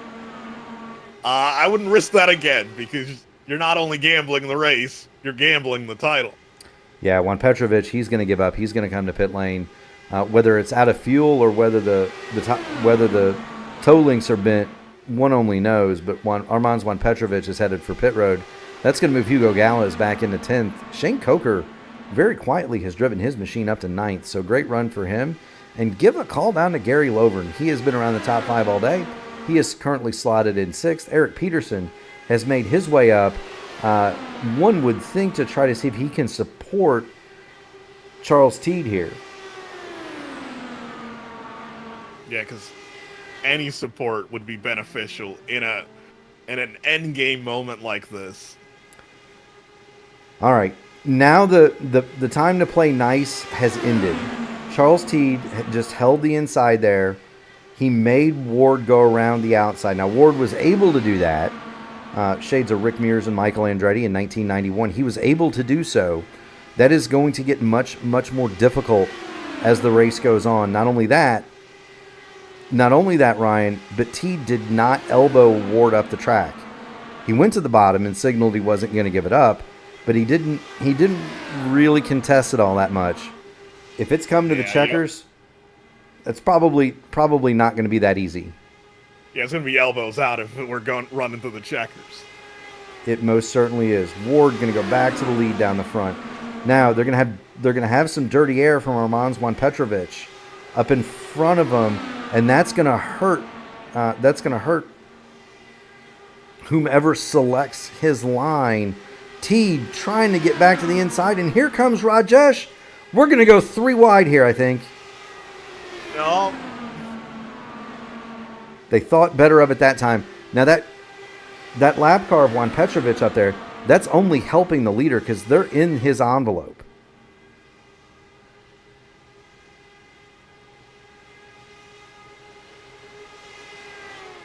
Okay, 2 to go. Akesh Rajesh is going to get around Charles Teed. Peterson touches the outside retaining wall in the short chute. Keeps on trucking. Now watching Akesh Rajesh. Is he going to be the one that makes the move? Yeah, first and second in the championship, first and second in the race. We're going to come off of turn 4 here. We're going to have 2.5 miles out of 250 to go. The Indianapolis Motor Speedway, the white flag is in the air from Barney. This is the final lap here of the Votive INDYCAR Series Boomer Button Boxes Indianapolis 250.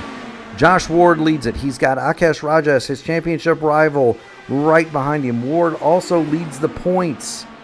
All he's got to do is about another 1.5 miles to pay dirt. He'll cash in the race and the series. He's got Armand Juan Petrovic in front of him, helping him out with the draft. Rajesh cannot build the run with the lap car up in front. Ward safely through 3. He's safely through 4. Akesh Rajesh is not going to be close enough to pull the slingshot down the front straight. Josh Ward is going to come to the checkered flag. He's going to win in Indianapolis. He's going to win the championship. Akesh Rajesh second in the race, second in the championship, and a fine podium for Charles Teed in third. Eric Peterson will be fourth. Mason Mitchum. How about Mason Mitchum? Fastest lap of the race, and he comes home fifth, Ryan. Oh, impressive day. And for Josh Ward, you couldn't write it any better. That's a Hollywood ending for a season. Win the biggest race on the schedule and the championship. Absolutely right. For the Votive Boomer Button Boxes, Indianapolis 250, Josh Ward wins it. He leads 39 of 100 laps. Akesh Rajesh leads 3 circuits, and he'll come home second. Charles Teed will round out your podium. He was up front for 14 of the 100 laps. Eric Peterson starts 8th. He finishes 4th. Mason Mitchum, he gets the purple lap. He'll come home 5th. Gary Lovren 6th. Nick Wheeler 7th. Shane Coker 8th. Hugo Gallas 9th. Armand Juan Petrovic gave it a fine ride up to the front at the end. Late contact, he will come home 10th. 11th, Baron Glover on some fuel strategy. He's going to be the final car on the lead lap. Josh Cruz 12th. Greg Robinson, fine recovery to 13th. Turner Johnson 14th. AJ Musselman, 17 laps led in what might have been for AJ. He is 15th. Edson Santos is 16th. Scott Schrader 18th. Matty Wagner, an unfortunate incident on pit lane puts paid to a fine run for him. He'll come home 18th. Will Stearns, shotgun on the field. He will finish 19th and last.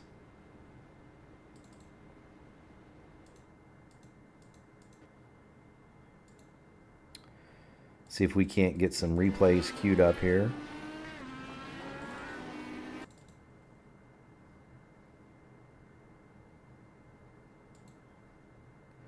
I've been having some issues, Ryan, with my interview stuff, and I don't necessarily know why. Is there a particular issue happening? Not necessarily. It's just been, for whatever reason, haven't been able to get it to get it to give me the cars that I want. So, let's see. There's Teed.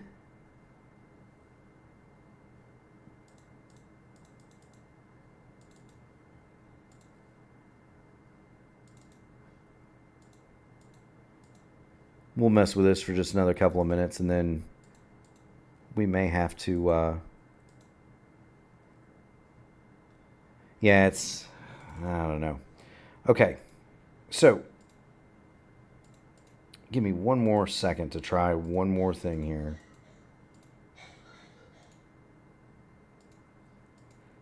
There's Charles. All right. Let's see if we can't get some of the fellows up here. Ryan, and we don't have anybody. Is everyone drowning themselves in champagne right now? You know, that very well may be. Josh Ward is in his team chat. Eric Peterson is in his. Josh Cruz is in his. There's Akash Rajesh. So let's move the camera to Akash Rajesh.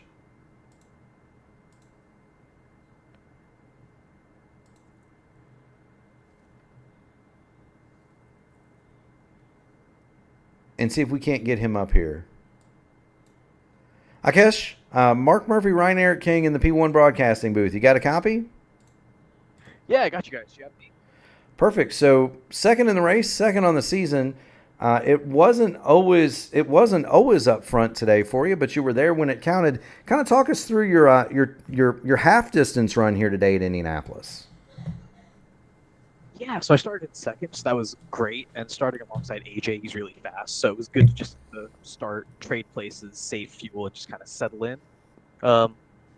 First pit cycle, I think basically everyone pitted, so it was all kind of like we're on a pack, it was all going fine. And then I decided to try to make undercut on everyone based on how I predicted the fuel would go. So my plan was I'm not going to take tires, I'm just going to fill the car up, save maybe 2-3 seconds, get out in front of everyone, break the draft, and try to kind of run away.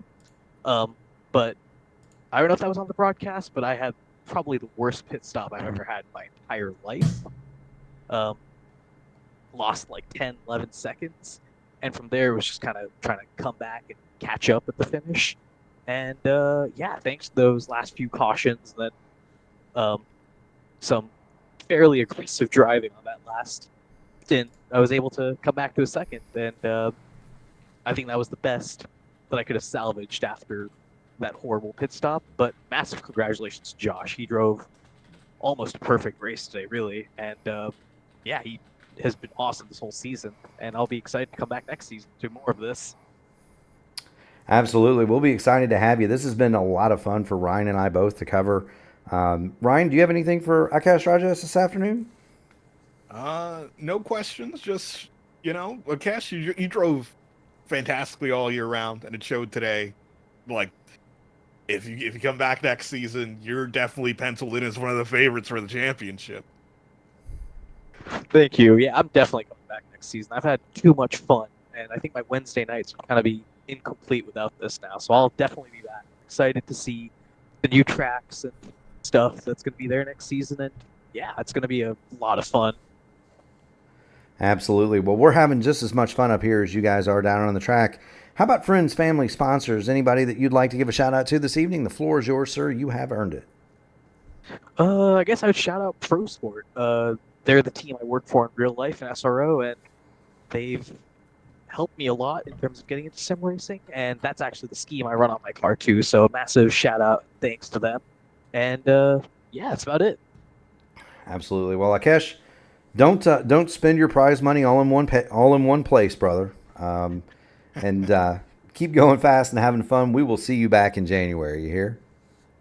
Awesome. Thank you. And I'll see you guys then too. All right. Perfection. That is Akash Rajesh. He finishes second in the inaugural Votive Boomer Button Boxes INDYCAR Series. And here comes the man of the hour, Josh Ward. He is both muted and he's deafened. So I hope Josh can hear us. Josh Ward, Mark and Ryan in the P1 broadcasting booth. You got a copy? Yeah, I got you now. I didn't realize I had everything muted. I'm sorry. No, that's okay, man. So you were up front the entire day. There were some times that it got kind of dicey. You also had to deal with an alternate strategy, AJ Musselman. You had to deal with a couple of cars that hadn't been up at the front all day at the end. Kind of walk us through your day and tell us how you managed to once again find your way up to the front. I didn't really worry about saving any fuel. I didn't know where the cautions. When I save fuel, the cautions fall at the wrong time. When I don't save fuel, or when I do save fuel, and then when I don't save fuel, they come at the wrong time as well. So I just figured being up front is better than being behind, I guess. So I just kind of kept my foot in it, tried to stay up front, lead as many laps as possible, and pretty much just stay in front of the guy that was chasing me in points, and I think we did a good job of doing it. He was up front at the beginning, and I knew that if he won the race, I'd have to finish 5th, so I really wanted to get in front of him. But after that, I was just kind of cruising. Absolutely. Ryan?